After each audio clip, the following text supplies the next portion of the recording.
নতুন বছৰৰ আজি প্ৰথমটো দিন। অকলে আছিলোঁ যদিও কালি ৰাতি শুওঁতে প্ৰায় ৩টামান বাজিল। এতিয়া ১১টা বাজিছে। মই গৰম পানী এগিলাচ খাই ৰুটি বনাবলৈ লৈছোঁ।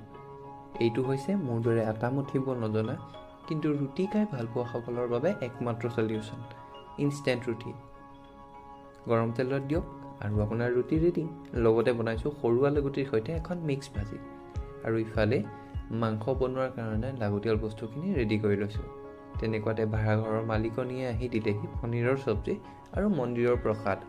সময় যিহেতু বহুত হৈছিল, সেইকাৰণে মই পুৰি চব্জিখিনি খাই নিজৰ লাগতিয়াল কামখিনি কৰি গা পা ধুই ভগৱানৰ ওচৰত চাকি লগালোঁ, যাতে অনাগত দিনবোৰ ভালে কুশলে যায়।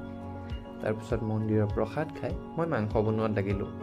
কালি ৰাতিৰে পোলাও অলপ আছে, ভাবিলোঁ এতিয়া গৰম কৰি সেইখিনিকে খাওঁ। নষ্ট কৰিবলৈ মন নাযায়। আচলতে যিকেইটা টকাৰ কাৰণে মই আপোনজনৰ পৰা আঁতৰি ইমান আঁতৰত আছোঁহি, সেইকেইটা